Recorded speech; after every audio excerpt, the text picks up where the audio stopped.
Hello, everybody. Welcome in to the NBA Front Office Show. I'm Trevor Lane, joined by Keith Smith. We're going to break down some of the latest around the NBA. Would just like to ask before we get started, if you would hit that subscribe button on the YouTube channel. It's not long before teams are going to start reporting to camps. Then we're going to be getting all kinds of updates. Everyone will have gained 10 to 15 pounds of muscle. So make sure you subscribe, turn on those notifications, because we're going to keep you up to date on everything with the fast approaching NBA season. Keith, how are you doing? We actually had a rare weekend where we had some news that we had to do a Saturday show for. So here we are coming back on Tuesday to kind of follow up. But that was fun getting a weekend show in. Yeah, it was fun. It was nice to we did it live too, because we said, why not? Let's just do it live. Peek behind the curtain. That also creates a little less work, because then the show just posts and we don't have to wait. But yeah, it was fun. It was really fun to see a whole lot of people whose like names I've seen in the comments on the show, but never in the chat, because they're like, I can't ever catch one of your live shows on Fridays. So it was fun to have those folks with us as well. And you're absolutely right. Yeah, we're almost on muscle watch season, where we're getting real close to that. I'd give you a flex, but I don't want to tear my shirt from my bulging biceps here. So I'll relax a little and settle down. But yeah, man, we're just kind of moving along. I was listening to the Hoop Collective, and they were talking about how like you're starting to get the little tidbits of this guy looks pretty good, because teams are starting to show back up in their home markets and all those kind of things. I mostly focus on those for players either adding some sort of new skill that people are talking about, like, man, he's really shooting the ball, or his handle's much better, or something to that effect, or player coming back from injury. Those are the ones I really look for. Is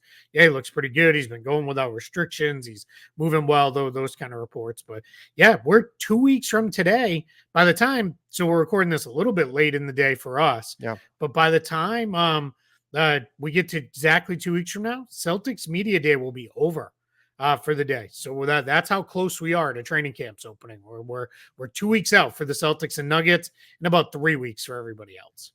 That's exciting. Can't wait for everybody to get going again. We do have some news that we're going to get into today, of course. Let's start with this.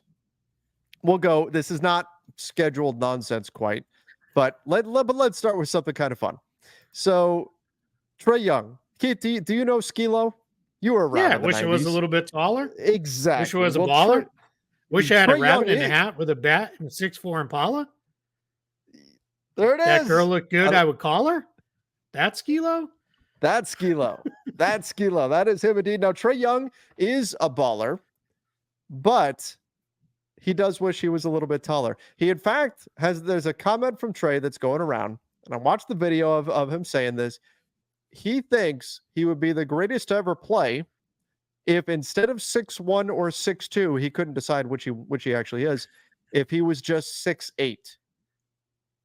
Is Trae Young out of his? I think he's out of his mind. But what do you think? What changes about Trae Young if he's 6'8"? So here's what's always interesting with those kind of questions. If Trae Young magically grew to be 6'8" tomorrow, maybe he's got a case. If Trae Young had always been taller and had been one of the taller kids, does he develop his shot? Does he develop his handle? Does he develop his passing? Because that's the question you always ask, right? Is if he was just always one of the taller kids, he's young enough that they probably still would have let him mess around on the perimeter. But like people our age, like if you one of the tall kids, you got put down in the post and that was it. Oh yeah. Right. It was like, get down in there and that's where you're going to be. And I don't want to, see you shooting jump shots or anything like that. And it generally takes until they're like, oh, this kid can actually play before somebody's like, all right, let's round out your skill set a little bit more. But yeah, I always do kind of wonder about that. I mean, that's the challenge, right? We can't say, well, he'd still be just as good of a shooter. He'd still be just that, because he's obviously developed those other skills because of his size. He's developed the 30, 35, 38 foot jump shot because he's a smaller guy. So he wants to pull up from there. So yeah, I don't know. I don't know if I buy that one with him. See, I think the problem is that some of the deficiencies he has on the defensive end aren't size related. Some of them are, but some of, like if you've ever seen him off ball trying to play defense, He's just kind of there.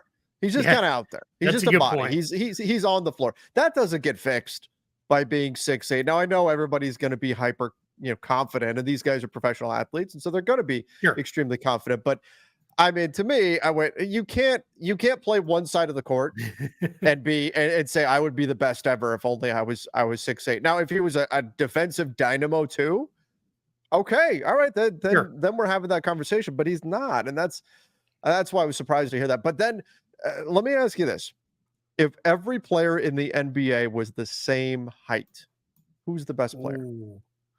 Um, that's a good question. I probably like it's tough because he's older, but probably LeBron for any number of years, right? Like he Mhm. was the best player at his height, so why would he not? He'd probably be even better if everyone was his size, right? Because LeBron has always done a good job seeking out mismatches and the like. Like there's very famously in a couple of series against the Celtics, where it's like we can't do anything with him because he's finding Terry Rozier Yeah, over and over again. switching it. Um, but yeah, I mean, I think somebody like him, I think Jokic would always be really good, right? Because his skill set is very portable. He has a lot of guard like qualities. So, because I tend to think if we made everybody the same size, we're making everybody like 6'9" Yeah, or so, like somewhere in that range. So, yeah, I mean, I tend to think the guys who are already really, really good would probably still be really, really good. I do wonder guys like Derek White, Drew Holiday, you're more kind of guard like Marcus Smart. Like, imagine if he was like 6'9", like that dude might be a shot blocking machine at six foot sure. nine because at 6'3", he's always gotten up there for some blocks. Same thing with a guy like Derek White. But yeah, I don't know. I think a lot of it probably the same list of players we would have now. Just their skills would translate no matter what. It's almost I think of it almost like the era conversation, right? Where if you're a great player in any era, I think you'd be a great player in another era too, because you would change your game, right? Like you would Yeah. change your skill set enough, and what you made you great isn't necessarily era based. It's more you as a person and player. I always find those comparisons to be unfair too. Like, oh, well, this guy wasn't a good three-point shooter in 1991, so he's not going to Yeah. be good in today's NBA. Well, but if he grew up during this time period, the guy would be shooting a lot more threes and he'd probably be better at it. Yeah. But yeah, I just think it's interesting because if you were to try to take in general, size is an advantage in basketball, right? If you're Yep. taller, you've got an advantage in basketball. And guys who are shorter have a disadvantage. So if you make everybody the same height, you tend to think, well, the guys who are shorter now, and that's a bit of a disadvantage to them. Guys like Trae Young, some of the guards and things, you bring everybody the same level, they're going to come up. The guys who have size as an advantage, maybe even a Jokic or someone like that, that's going to drop off a little bit. But it's an interesting thing to think about.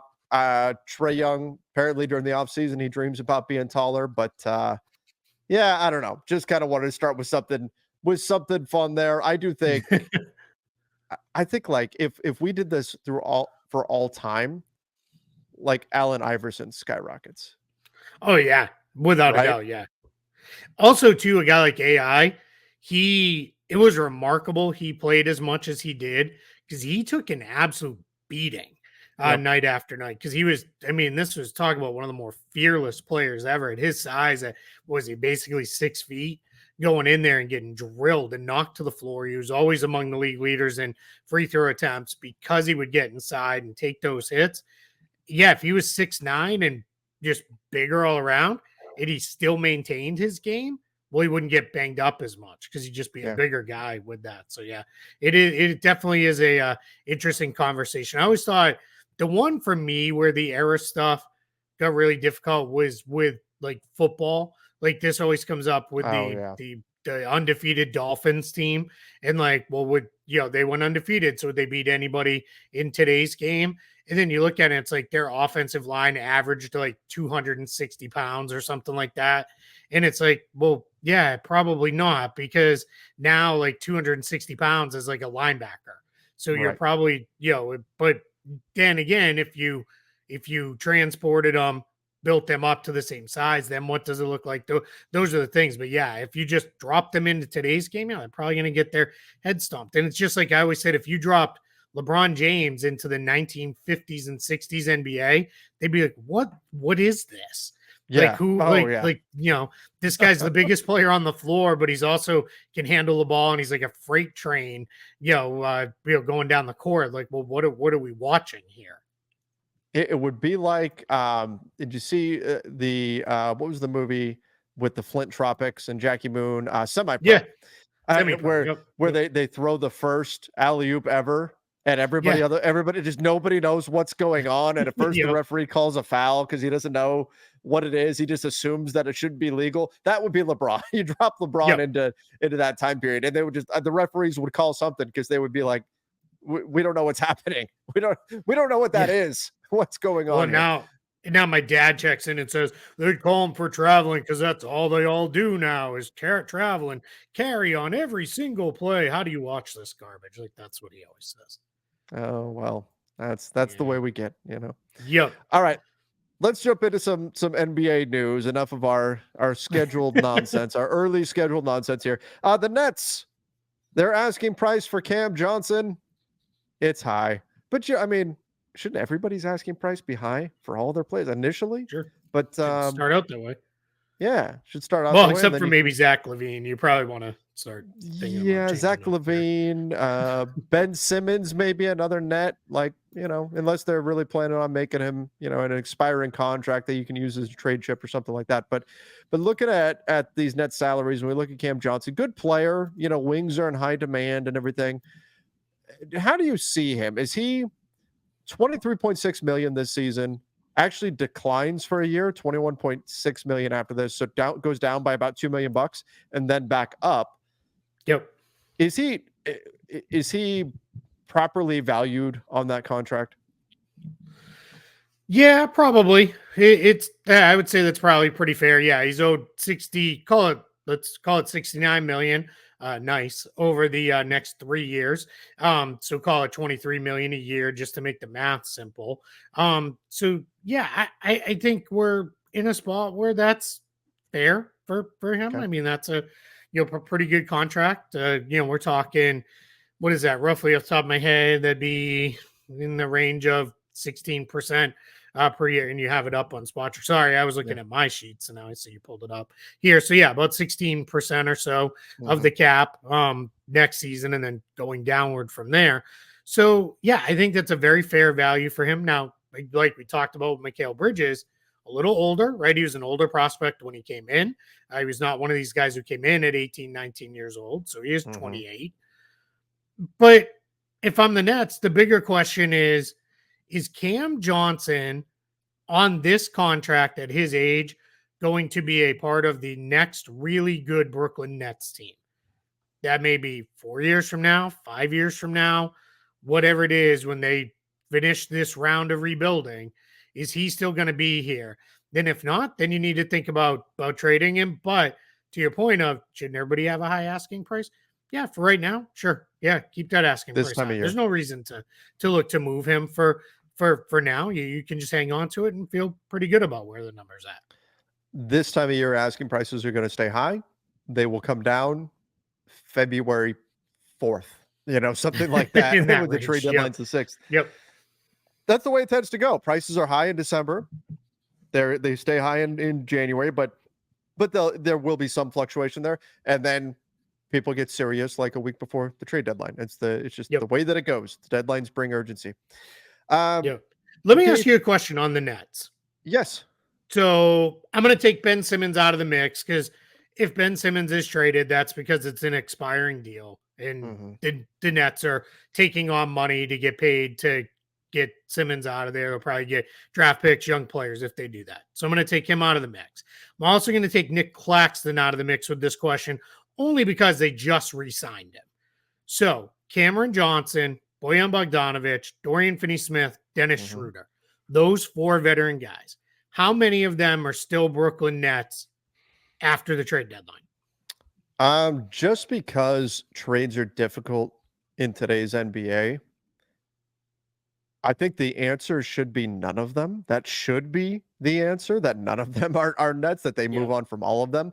But I'm going to say that at least 2 of them are still Brooklyn Nets after the trade deadline, just because it's difficult making trades in Sure. the NBA. It's never an easy thing to do. As often as we'll go in and play around with the trade machine, or fans are playing around with trade machines and trading players left and right and everything. It's actually really complicated and not easy to make a trade in the NBA, especially when we start getting into 3 and 4 team trades and all that kind of stuff. So I'm going to say at least 2 of them are still Okay. around past the trade deadline with the Nets.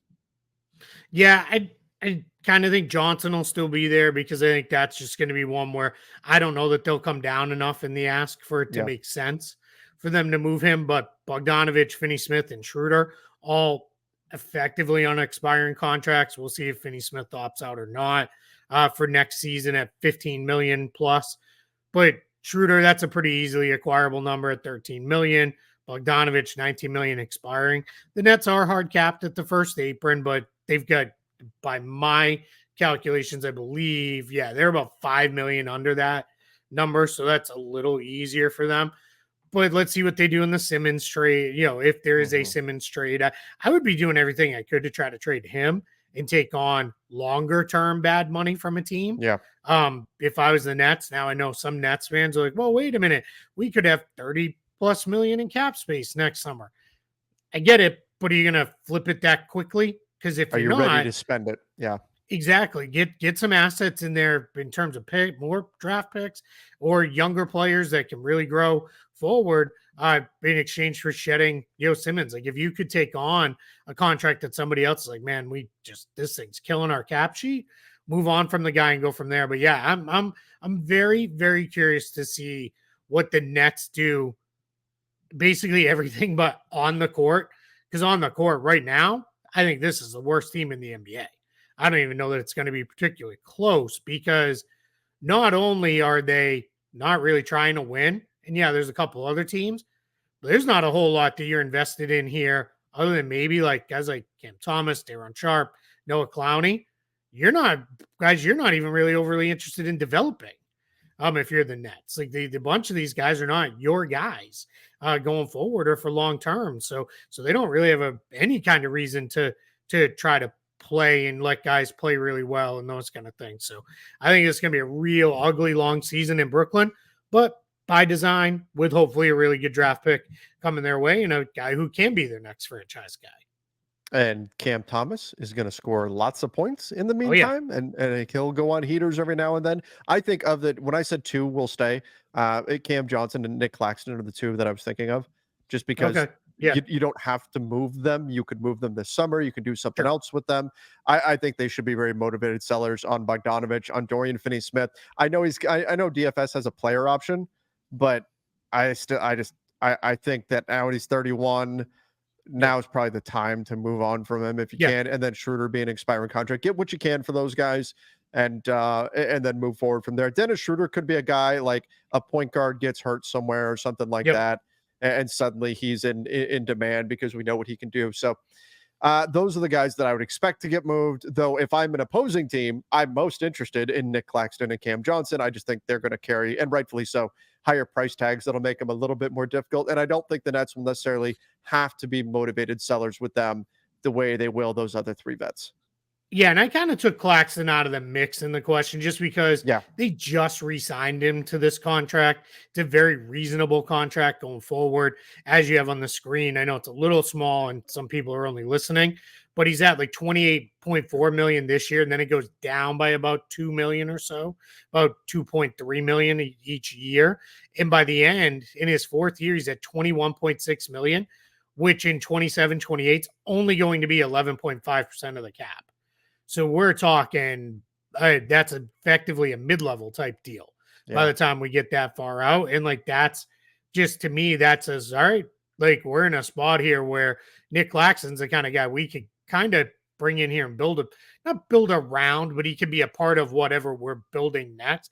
He's also only 25 years old. So he's got, at least a few years less on him than guys like Johnson do, someone like Mikal Bridges did in that. So now that said, somebody comes in and is like, man, we really need a center. Here's 2 or 3 first-round picks. Thanks, Nick Claxton. See you later. Like, I'd probably move on and go go do something else, because I like Nick Claxton a lot. I just don't think he's somebody you're going to be like, nah, he's untradeable. He's who we're going to orbit everything around. Whoever the next Nets franchise player is just not on this team right now. It's either going to come through the draft or through a later acquisition some way.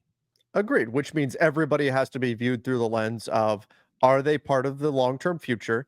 And if they are not, and in some cases, maybe they might be, but are they going to provide us a path to getting that next guy? And that might mean, as a trade chip as well. And Nick Claxton could fit that category. Cam Johnson certainly does. And we'll see where they ultimately go from there. Last thing before we leave the Nets here, Day'Ron Sharpe, like, the Pelicans should be calling about Day'Ron Sharpe, right? Like, I mean, we're looking at a Pelicans team right now that is Daniel Tice as your starting five, just to have another guy to throw in there. That Nick Claxton, the price might be too high for him, but that's probably not going to be the case for Sharpe. This is a guy that, I know he's going to be an RFA next summer, but I'm a little surprised that we didn't see more movement with him, just given how many teams were looking for centers this past summer. Yeah, I'm gonna give you another thing with him too. Why I would also maybe be on the lookout to move him. Well, two parts here. Nick Claxton is there and already signed. They can't play together. They're both centers. Watch out for Noah Clowney. Noah Clowney last year, when he did get time, actually looked pretty good for the Nets. Now, wasn't a ton of minutes. He's got a lot more to show, but looked okay. Actually shot it pretty well, stepped out. And I think there's a chance he could play next to Claxton in some lineups because he can't step out and shoot. What makes me feel even more comfortable on that, and the only reason I know this is because I just finished watching all of his reps from Summer League, all the plays he was in. He shot 39% from three in Summer League on, let me look this up real quick, 5.6 attempts per game. It's only 5 games, so I don't want to go crazy. But yeah, he made 11 out of 28 three-pointers at Summer League. So that's pretty good. And can rebound a little bit. He can block some shots. I'm pretty high on Noah Clowney. So I would at least be listening on Day'Ron Sharpe a little bit more than I normally would be on a younger player like that, only because he does need a new contract. And if you could get just what looks like a late first round pick, top 20 protected first for him. Yeah. Well, you've now kicked his draft pick down the road a little ways, because that's what he was for you, was a late 20s pick. So you're going to get another late 20s in replace of him and kind of go forward. And I like what you said with the Pelicans. Yeah, he's a guy who I think could go to New Orleans and probably step in day one, start and play, 15, 20 minutes a night with Tice and a few minutes for Smtih and just kind of go forward like that. So I don't hate that idea. The Knicks are a team. It's like, hey, we made one trade after going 40 years without a trade. Let's start making more. But they're a team that still needs a backup 5. Could there be something down the line? And could that be one of those ones where not today, but maybe down the road a little ways it's there? Now the problem for the Knicks is they don't have anything left to trade because they already gave it all to Brooklyn for Mikal Bridges. Right. But I'm sure you could try to work something out there and figure it out. But I'm pretty high on Noah Clowney. I think he may be a player, and that's going to be the kind of guy the Nets are going to know a lot more about at the end of the season, because he's probably going to play 20 plus minutes a night for them this year. Noah Clowney, 36% from 3 this past season on 33 attempts, made 12 of 33. So, again, but he only played in like 20 some odd games. I think, not a huge sample size, but something to at least be excited about. It's something to at least consider when we're looking at the Nets' future. Yeah, G League numbers not quite as good, but that's who's setting them up. There's a lot of open questions there, but I like Noah Clowney. I think he can play. Well, we'll see. I might be completely off on that, but I think there's something there. All right, let's jump over to news that Lakers fans love to hear.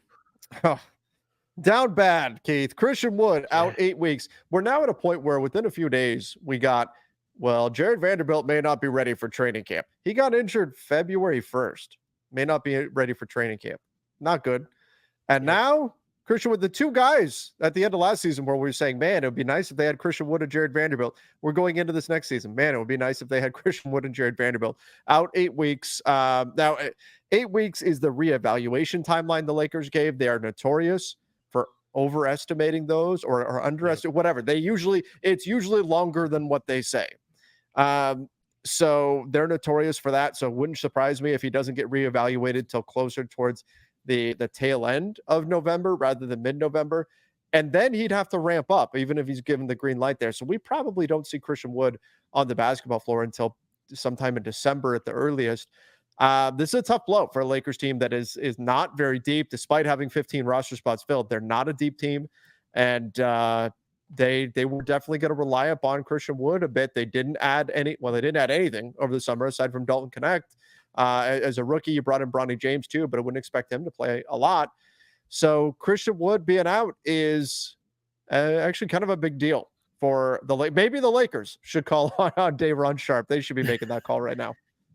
Honestly, not a bad idea, right? Like that he'd come in and be, if not the best backup they have on the roster, he'd be right there with Jackson Hayes. That's what worries me is two things now. Jared Vanderbilt and Christian Wood both out, two guys who could presumably both play the 5 on backup units. Jared Vanderbilt, a very small ball 5, but you could get away with it against a lot of backup groups. And Christian Wood clearly could play the 5 against backup groups, at least we hope. Yeah. Now you've got really your only 2 5s on the roster that are standard guys are Davis, who doesn't really like to play the 5, doesn't love everything, comes along with it. But I think where that ship is not only sailed, that thing's halfway around the planet now. You're a 5, that is what it is. And then you've got Jackson Hayes. And then your next guy is Colin Castleton is on a 2-way, right? Yep. I'm not missing anybody, I don't think. And that's where, not that it's a bad thing to replace Taurean Prince with Dalton Connect, but at least Taurean Prince could play the 4 in some lineups. Dalton Connect's not. Dalton Connect's a 2-3 versus a 3-4. So yeah, they're just going to be really small, and you're going to have to experiment and play around with some small ball stuff, because the last thing you want to do is, all right, right out of the gate, AD, you got to play 38, 40 minutes a game. You can't do that, right? So you're going to have to trust Jackson Hayes. Jackson Hayes' big thing is, can you stay on the floor without fouling? That's going to be the big thing for him. And to the other point you made, and we're going to talk a little bit about this in a minute here, Lakers don't have roster spots. So it's not like it is, all right, who's the best big man left that we can go get to plug in for 10 minutes a night for the first couple months of the season? That's not an easy conversation for them to have, because there isn't anybody to go get, because they don't have an open roster spot. Now, nothing says they can't eat some money, but you're already challenged with, where your tax bill is at and some other stuff. So that's going to be another thing. Yeah. That's another thing you're going to have to work around. I think they are, by my calculations, they're like $45K under the second apron right now. So you're really kind of stuck there. In trades, I mean, if trades are easy, so we would have already seen one. So yeah, and I spent some of this morning looking around. And I was like, all right, who's a big that's on the end of somebody's bench that's maybe not going to play very much that they could go get that would make sense?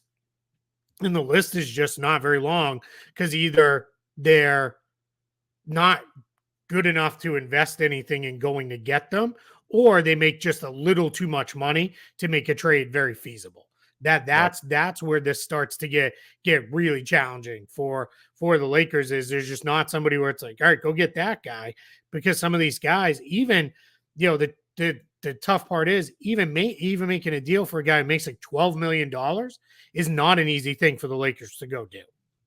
Yeah, you'd have to do something around Gabe Vincent, and he's got negative value, or Jared Vanderbilt, and and he's hurt right now, or at least we're not sure where he's at. So these aren't guys that teams are going to say, "Oh yeah, we'll give you so and so for this guy." They're going to say, "Well, what are you going to give me what are you going to give me for taking on this guy?" And that's the problem that they're facing. So, and even if you did sorry to interrupt you, but even if you threw Jalen Hood Schifino in, him and Gabe Vincent, and said, all right, go get a $15 million player, you can't, because you're only 45K under the second apron. And if you go over that, that triggers you can't aggregate and the trade wouldn't be allowed. So that's where that becomes very difficult to pull off. You're just in a really, really difficult spot here. And I know everybody's going to go, we'll just trade D'Lo, right? And yeah, I get it. But D'Lo is your starting point guard right now. Like that starts to become, all right, well, we fixed this hole. Oh, great. Now we have another hole that we have to go fix. Right. And I fully yeah, you can play Austin Reeves at the point. You can slide him over. Maybe people are like, all right, play Gabe Vincent, but it's just you're starting to create holes other places to try to patch this up. And then what if we get to, I don't know, October, Halloween, and Jared Vanderbilt's like, actually, I feel pretty good. I'm ready to go. Now it's like, wait, what did we do all this for? Right. Like why? Now we don't have a point guard, and that's something we got to go fix. So it does become a little bit of a challenge right now, and that's that's just kind of where they're at with with where they're sitting. And I'd be very, very careful of what I like to call over trading future draft picks, meaning we traded a pick just to try to get some help for right now in to finish this. It's one thing if we're at the trade deadline and the Lakers are like fourth in the Western Conference and playing great. Then if you're like, hey, we can do this and this puts us in the upper echelon and we're going to make a real run, then, go do it. Absolutely. Absolutely. Then you go and you do something, but I think it speaks to just how thin this team is when they made a push last year, post All-Star break, without Christian Wood, without Jared Vanderbilt. They didn't have either one of those guys. And so you look at this roster, you go, well, okay, why is this such a big deal? It's because of that Taurean Prince piece that you mentioned. At least, even then, you had AD, you had Jackson Hayes in the middle. Is that ideal? No, it's not enough depth. But at least you had Taurean Prince that could play the 3, and that could push Rui Hachimura to the 4. So you had somebody else at the 4. Right now, if there is no Jared Vanderbilt, there is no Christian Wood, and Wood again had that knee. They called it a procedure. It's just a less scary way of saying surgery.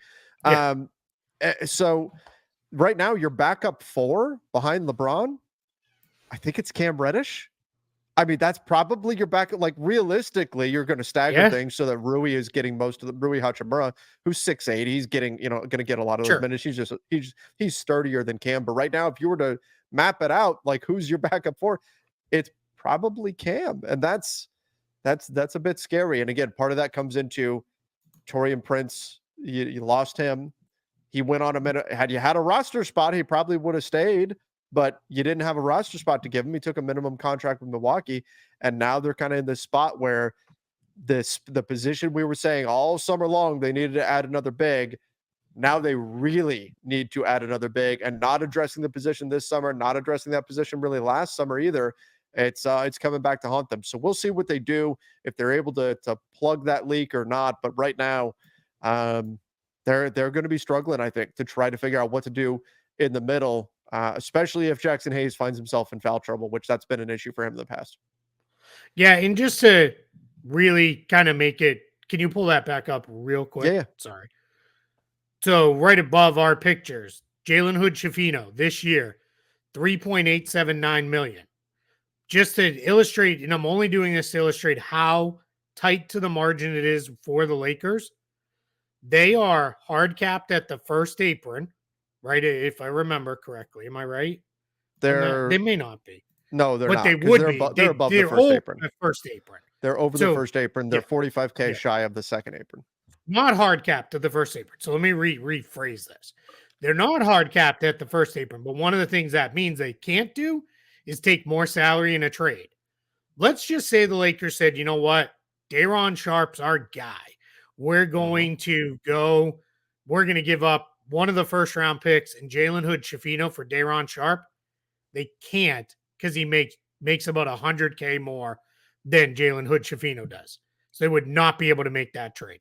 They could not take on more money. So and the only reason I brought that up is because that's one that could really make sense. But it illustrates that's how tight to the margins this is and how difficult it's going to be for the Lakers and really any team in their situation. But right now we're talking about them to make a move, even if it is like, hey, we have this move that makes sense. hey, you're rebuilding, you've got other bigs, you want a guard to kind of throw in there, and it maybe even. But now, and the reason why I said the first is because I think the Nets would be all over that, but they can't even do it. So that just gives you an idea of how difficult this is. Yeah, it's going to be tough. It's certainly not going to be easy for them to sort through all of this and figure out a path forward. But you know what? They did nothing at the trade deadline this last year. They did nothing this summer. At some point, they're going to do something. We'll see if it's in time to fix this center position. It's going to have to be one of those top 7 salaries on the page right now. It's not going to be LeBron. It's not going to be AD. So let's say one of the next 5 down: Russell, Hachimura, Reeves, Vincent, or Vanderbilt. Because those are the 5 guys that make between 10 and 20 million. There have to be 1 or 2 of them that go in a deal. And that's going to be how it gets done. Because it's not going to be LeBron. It's not going to be AD. No. And the rest of the guys, they just don't make enough money for it to matter. Because you start stacking them together. Well, now you have to come in under the second apron. You can't stack because then you get hard capped at the second apron. As we said, they were only 45K away. So that becomes a huge challenge. So it's going to be tough for them to do it. Not impossible. There's moves they could make. You'd hop on Spot Track, pull up the trade machine, go nuts. You can even toggle the filters off and set it to be trade deadline day if you want to pretend like you're trading then, which would take some of these traders. Like Max Christie can't be traded till January 15th. Right. If you want to knock that restriction off, you can do that. It'll still, keep other guys out there. But yeah, it's I don't see there's not one that just sometimes there's trades where it's like, yep, there it is. And then some version of that trade happens. We're like, all right, we all saw that coming. There isn't one of those that just jumps off the page. Yeah, there's definitely not. Definitely not. All right, let's finish up with this. Cedi Osman to Greece, not to the Lakers. He didn't get a trade again. It made no sense. There was no roster spot to give him. Yeah. Didn't make sense. But Cedi Osman lands in Greece, and maybe he'll play his way back to the NBA. It sounds like that may be his goal here, right? Yeah, I think so. I think his hope is that he can play well enough that he'll spend the year in Greece and then maybe come back on a new deal in the NBA. I think the challenge is he's 29, so it'll be right around the end of the regular season. He'll turn 30. So he's going to have to play really, really well. Now, he had a nice year for the Spurs, did some really good things for San Antonio, was a pretty solid player.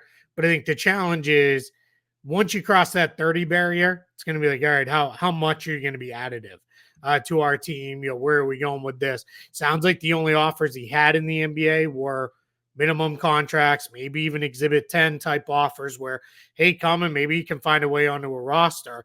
There's the conflicting reports out there. It came out of Europe that the Lakers offered him a non-guaranteed deal, which obviously, like we said, don't have a roster spot. They're not really in position to be eating dead salary. So who knows what the truth of that is. And then Mark Stein had a report that said it never really got there. Maybe it was talked about, but there was never an offer made. So we don't really kind of know where that one's at. But what we do know is he's headed off to Greece, and he's going to be playing for Panathinaikos over in Greece. And if you're interested in a couple Greek teams, Panathinaikos and Olympiakos are loaded with names of guys you're going to be like, I know that. Hey, I know that guy. I know that guy too. There's a lot of really good players on both of those teams.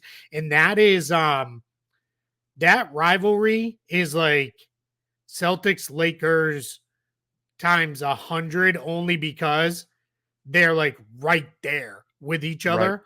Right. And like they have to put security in between the two fan groups and everything else. Man. As much as Celtics and Lakers fans battle it out, I don't remember any of them throwing road flares at each other at games or anything like that, and going crazy.